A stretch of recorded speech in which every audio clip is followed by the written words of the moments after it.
Eu agradeço a Deus. Porque com as lutas, com as dificuldades, o Senhor tem cuidado de nós. E a palavra que o Senhor colocou no meu coração se encontra no livro de Jonas. Todos nós sabemos a história de Jonas.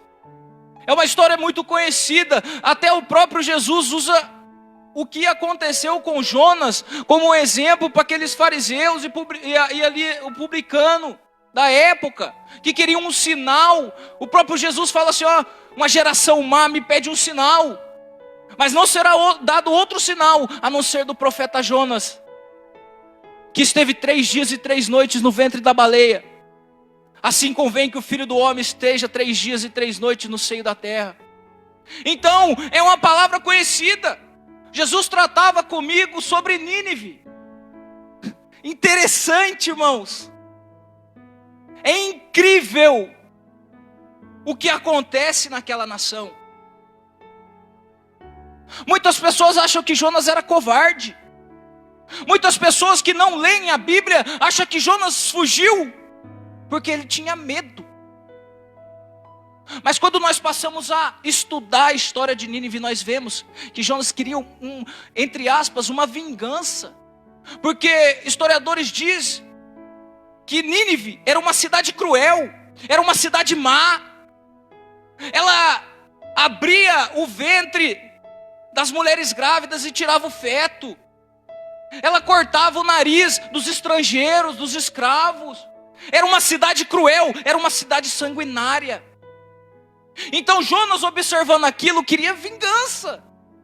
Queria que fosse condenada. Por isso que quando Jonas ele foge, a Bíblia fala que quando o Senhor dá ordem para Jonas, Jonas ele desce a Jope para pregar um navio que ia para Tarsis. Por quê? Jonas queria que Nínive fosse condenada. E a maior prova disso é quando cresce a boboreira. A Bíblia diz que o Senhor ele dá a boboreira para fazer a sombra para Jonas, e Jonas se agrada daquela sombra. Mas no outro dia vem um verme e come a boboreira, e ela morre. E Jonas fica indignado. Aí Deus olha para ele e fala assim: você ficou indignado? A boboreira morreu. Quantos ninivitas existem dentro dessa cidade? E é interessante, irmãos, que o Senhor ele me levava a história de Jonas, quando Jonas ele prega em Nínive. Interessante. No capítulo 3. E eu queria compartilhar com os irmãos aqui o verso 5 do capítulo 3 de Jonas, que diz assim: e os homens de Nínive creram em Deus e proclamaram um jejum e vestiram-se de panos de saco, desde o maior até o menor. Porque esta palavra chegou ao rei de Nínive. E levantou-se do seu trono, e tirou de si as suas vestes, e cobriu-se de pano de saco, e assentou-se sobre cinza. E fez uma proclamação que se divulgou em Nínive, por mandato do rei e de seus grandes, dizendo: nem homens, nem animais, nem bois, nem ovelhas provém coisa alguma, nem se lhe dê pastos, nem bebam água. Mas os homens e os animais estarão cobertos de panos de saco, e clamarão fortemente a Deus, e se converterão, cada um do seu mau caminho e da violência que há nas suas mãos. Quem sabe se voltará a Deus, e se arrependerá, e se apartará do furor da sua ira, de sorte que não pereçamos? E Deus viu as obras deles, como se converteram do seu mau caminho. E Deus se arrependeu do mal que tinha dito lhes faria, e não fez. Irmãos, a profundidade que existe dentro desse texto é extraordinária. Hoje eu estava conversando com o Senhor de manhã, quando eu acordei. Eu falei assim: Jesus, uma pessoa para ler a Bíblia tem que ser louca mesmo. Porque normalmente, irmãos, quando você lê um livro é para você entender, é para você ganhar uma sabedoria a mais no seu entendimento. Só que a Bíblia, a fonte de conhecimento dela é ilimitada. Quanto mais você lê, mais você precisa aprender. Quanto mais você come, mais você tem fome. E é interessante, eu falei assim, Senhor, incrível a fonte de sabedoria que tem aqui, irmãos, ó. Você lê e vê que não sabe nada. E o Senhor me levava a esse texto de Jonas, incrível como o Senhor tratou o meu coração. É muito linda essa história. O povo de Nínive, ele se converte com a pregação de Jonas. Até o próprio rei, a Bíblia diz que ele rasga as suas vestes para se humilhar.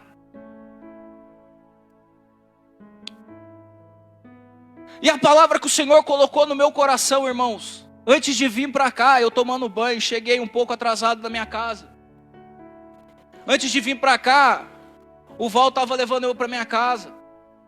E por um descuido ali, alguns momentos, eu vi que foi uma ação do inimigo, lógico. Mas o Senhor bradou, eu falei para o irmão Rude. Nós estávamos ali no cruzamento e o carro, ele soltou o carro devagarzinho, o carro da frente, nós achamos que ia passar. Ele parou, o carro deu uma cacetadinha atrás ali. E a gente teve que parar para ficar resolvendo aqueles problemas. Então eu atrasei mais um pouco. Mas ao me atrasar, eu falei assim, Senhor, tem misericórdia de mim. Primeiro, é a palavra de Deus. Não é qualquer coisa. Segundo, tem irmãos muito mais capacitados do que eu aqui. Tem pessoas que sabem muito mais a Bíblia do que eu. Que dão um testemunho muito melhor do que o meu. Esse momento eu me coloco como Paulo, o menorzinho. Eu falei, Senhor, como eu vou pregar uma palavra dessa? O Senhor falou assim, ó, vai ter cristãos de todo jeito. Vai ter pessoas com comichão no ouvido. É a terra, né? A semente vai cair em terra dura. A semente vai cair no meio de espinho, no meio de pedra. Mas a semente vai cair em terra boa. Então eu não me importo, irmão, se vai cair em coração duro, se vai cair em coração que não aceita, se vai cair nisso, naquilo. Eu não me importo. Eu me importo com aquele coração que ela vai cair e vai dar fruto. Sabe por que a Bíblia diz que o fruto permanece para sempre? Para nós cristãos, o que é mais importante deveria ser almas dentro da igreja. Mas eu vou ser sincero para os irmãos. Se nós hoje, com o que nós fazemos, eu falo nós, eu falo o povo evangélico em geral.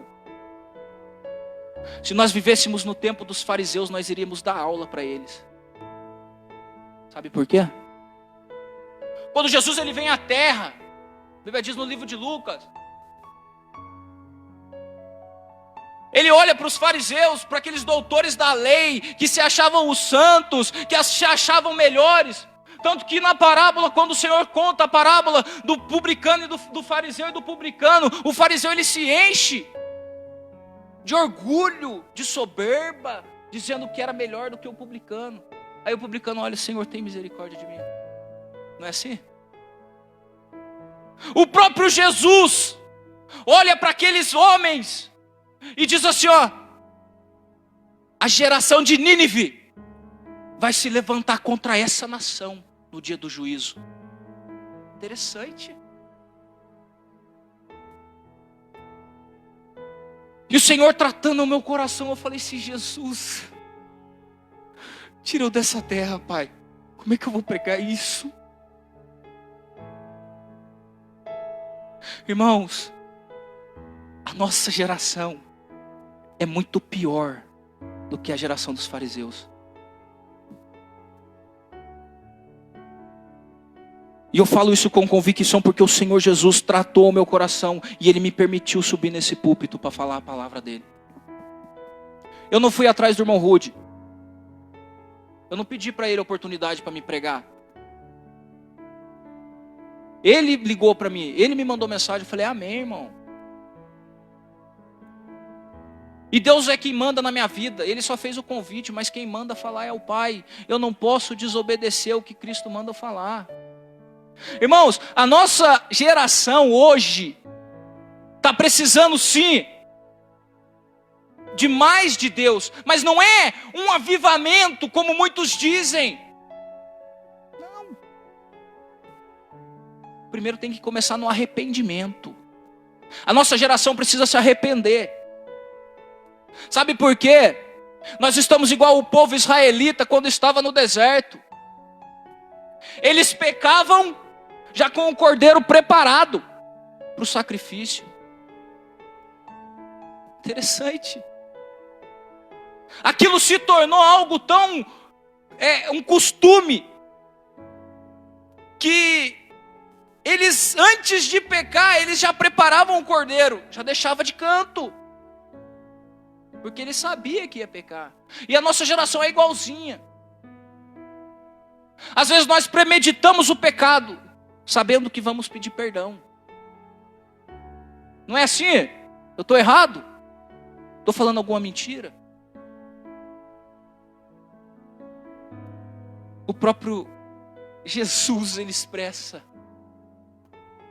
nós adoramos Ele somente com os lábios, mas o nosso coração está sujo, está podre, sepulcro caiado, a Bíblia diz.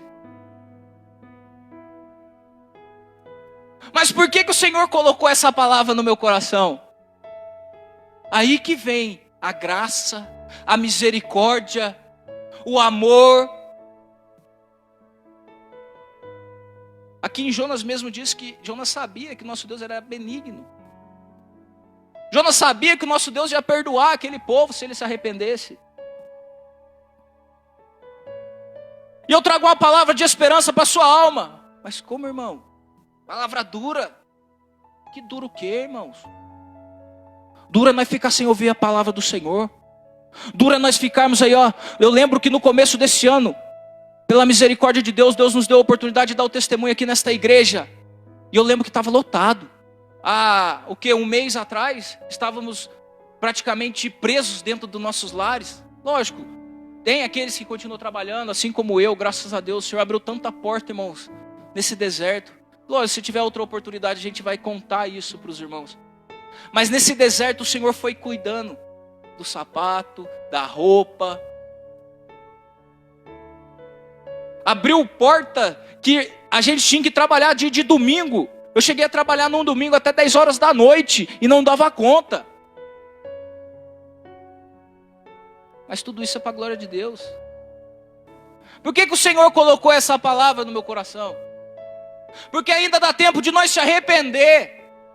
Dá tempo de nós fazer como fizeram aqueles homens de Nínive: rasgar as nossas vestes, nos cobrir de saco e ajoelhar na cinza. Irmãos, os irmãos acham que essa pandemia que está atingindo a humanidade é por causa dos ímpios? Os irmãos acham que é por causa daqueles que não conhecem ainda o Evangelho? Se nós pensarmos assim, somos hipócritas. É por causa de nós, irmãos. De mim, de você. Sabe por quê? Nós estávamos muito relaxados com as coisas de Deus. Eu falo de mim. Irmãos, essa palavra doeu tanto em mim. Doeu tanto em mim. Eu estou 1 mês chorando por essa palavra. Eu estou 1 mês falando: Senhor, me mata logo. Que palavra. Mas hoje descendo eu falei assim: Senhor, não tem problema. Sabe, não tem problema se o Senhor tratar comigo, falar que eu preciso melhorar. Não tem problema se o Senhor falar que eu não estou como o Senhor quer. Não tem problema. O que importa para mim é ouvir a tua voz. O que importa para mim é sentir a presença que eu senti ali, quando o nosso irmão Pedro trouxe a palavra introdutória em Romanos 8, verso 31. O que Paulo instrui os romanos, não é incrível? Que palavra! Irmãos, é que a gente não tem asa ainda, mas dá vontade de voar, só na palavra introdutória. E os louvores.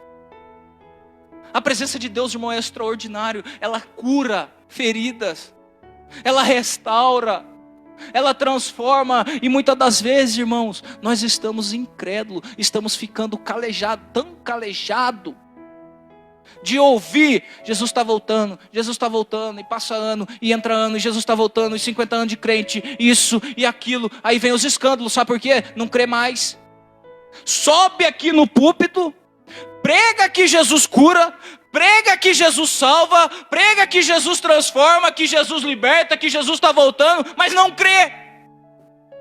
Por que Jesus não fez muitos milagres lá em Jerusalém?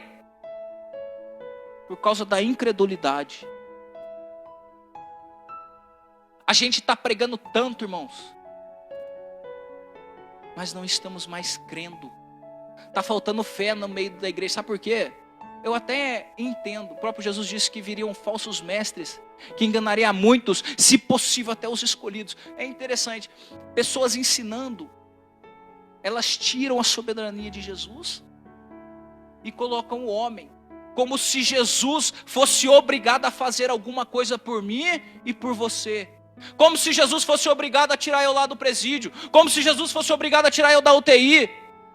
Como se Jesus fosse obrigado a me libertar. Como se Jesus fosse obrigado a morrer na cruz do Calvário por mim.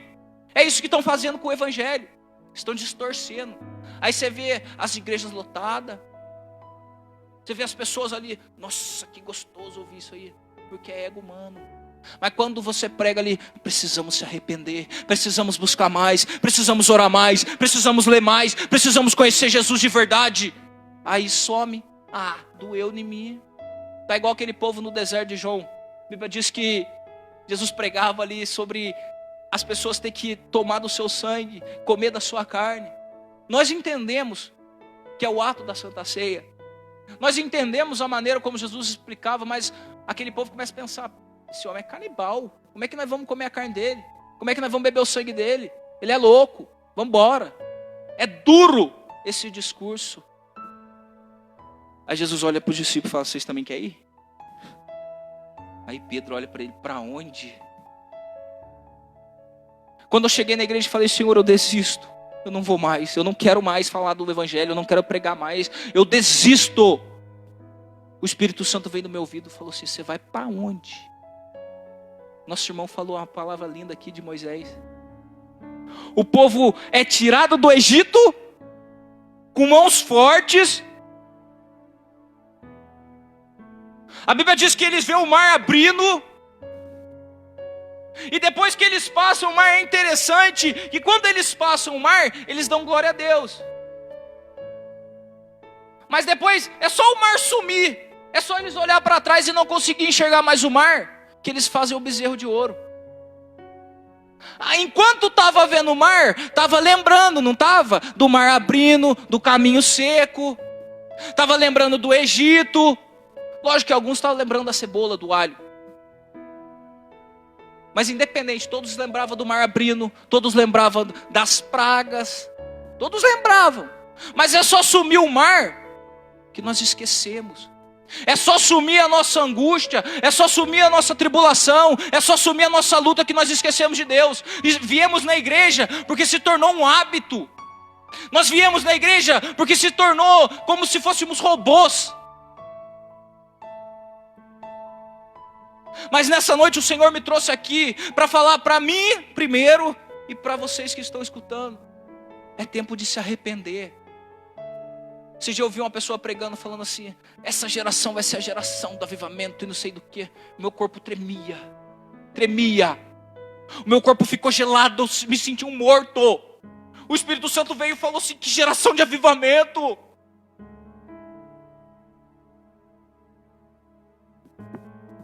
O povo está vomitando a minha palavra. Irmãos, nós estávamos fazendo a obra com o Jefferson ali na Combis. O que as pessoas estão sedentas de ouvir a palavra de Deus. Estava falando para o irmão Rude. Falei: irmão, a gente não é nada.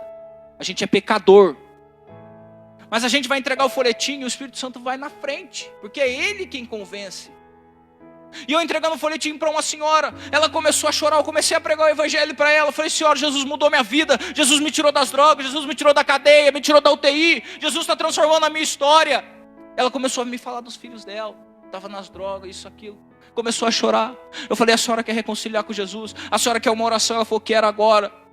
Eu estendi a mão para orar para ela. Veio uma mulher correndo, atravessou o Flamboyant correndo. Pelo amor de Deus, ora para mim. Eu estou em depressão. O nosso irmão falou aqui. Falei para ele, fui numa casa. O homem gritou correndo, vem, ora para mim, ora aqui em casa. Nós entramos na casa, estava ele e a filha dele. Ele falou para mim, se a minha esposa fugiu da minha casa para usar droga. Eu falei, vamos orar. E orando, Deus deu graça, descemos. Quando eu fui andando reto, irmãos, passou 10 minutos. O irmão Júnior chamou, eu falei, Pedro, vem cá, ora para esse casal aqui. Eles querem casar. Eles querem sair do pecado. Eu olhei e falei, amém, vou orar. E quando eu orava, o Senhor não me impulsionava a orar por casamento, mas para fazer a vontade de Deus. Eu falei, Senhor, se for para separar, separa. Se for para unir, une. Mas faz o querer do Senhor. E orei. Deus deu graça. E depois, quando nós saímos de perto, o irmão começou a contar a vida daquela senhora para mim. Irmãos, 10 minutos atrás, eu tinha orado para o marido dela. Ela tinha fugido de casa para morar com um rapaz, para usar droga com ele. Eu orei para o rapaz, com a filhinha dela dentro de casa. A filhinha dela, eu não sei, mas ela nos viu, ela saiu correndo para o quarto para chorar. Eu acredito que era uma aflição maligna ali, porque depois que nós começamos a orar, ela começou a vir devagarzinho. E quando nós fomos sair, ela veio, se despediu, sorriu para nós. Mas para os irmãos ver a necessidade, como nosso irmão Rudy disse, o próprio cristão está preso dentro do coronavírus.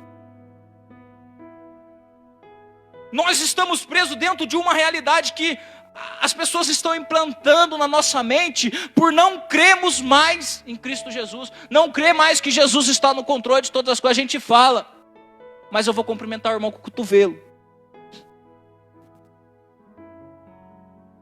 Misericórdia, irmãos. Qual é o Deus que a gente serve, irmãos? A Bíblia diz que Ele criou céu, terra. A Bíblia diz que todas as coisas estão no controle dEle.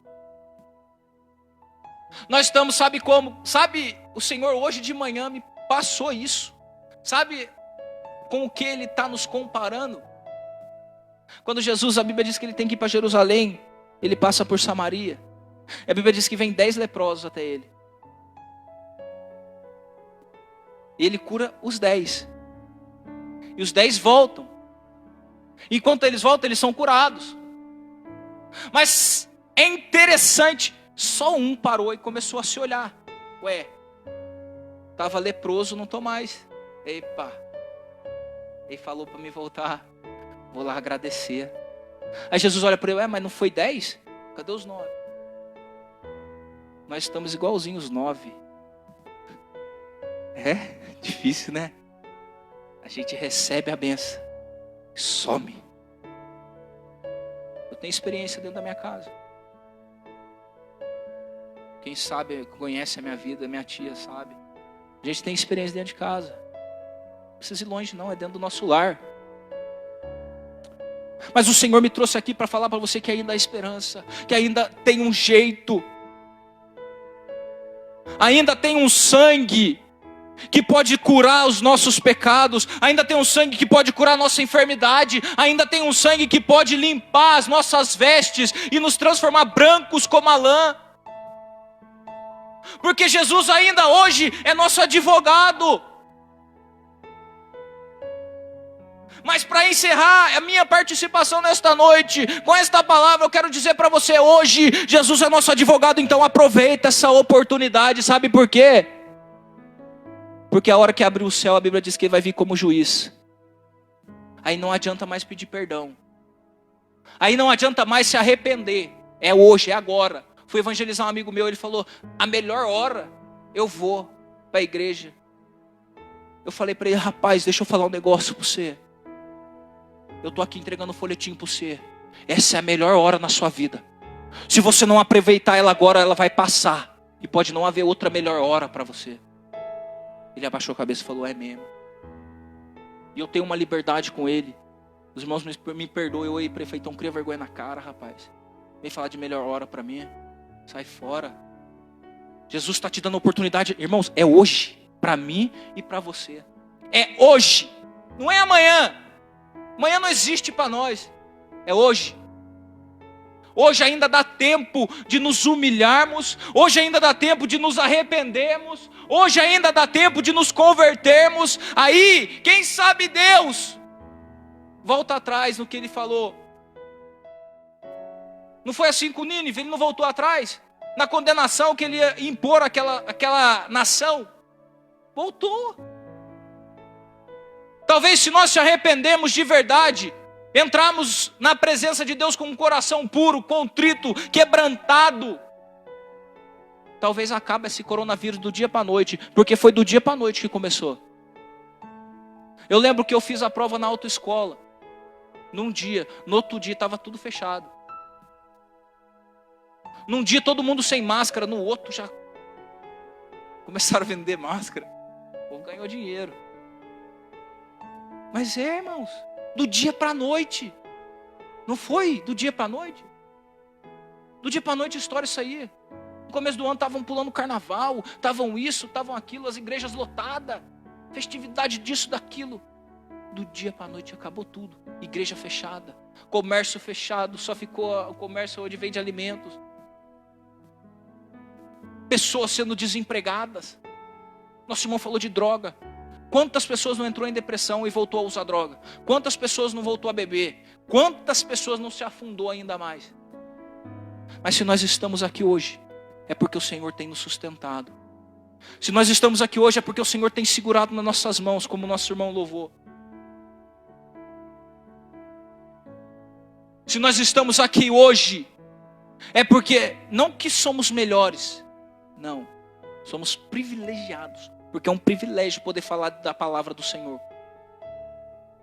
Que muitos queriam ter, mas não podem. Ou não querem. Ou perderam a sua chance. Então se nós estamos aqui hoje, vamos ser gratos. Porque Jesus nos ama. Jesus ainda muda a nossa história. Jesus ainda transforma a nossa vida. Jesus ainda liberta. Jesus ainda cura, transforma, liberta, salva, leva para o céu. Jesus ainda está salvando. Jesus ainda está curando, Jesus ainda está perdoando os nossos pecados. Então vamos aproveitar essa chance, vamos aproveitar essa oportunidade de nos arrepender como o povo de Nínive.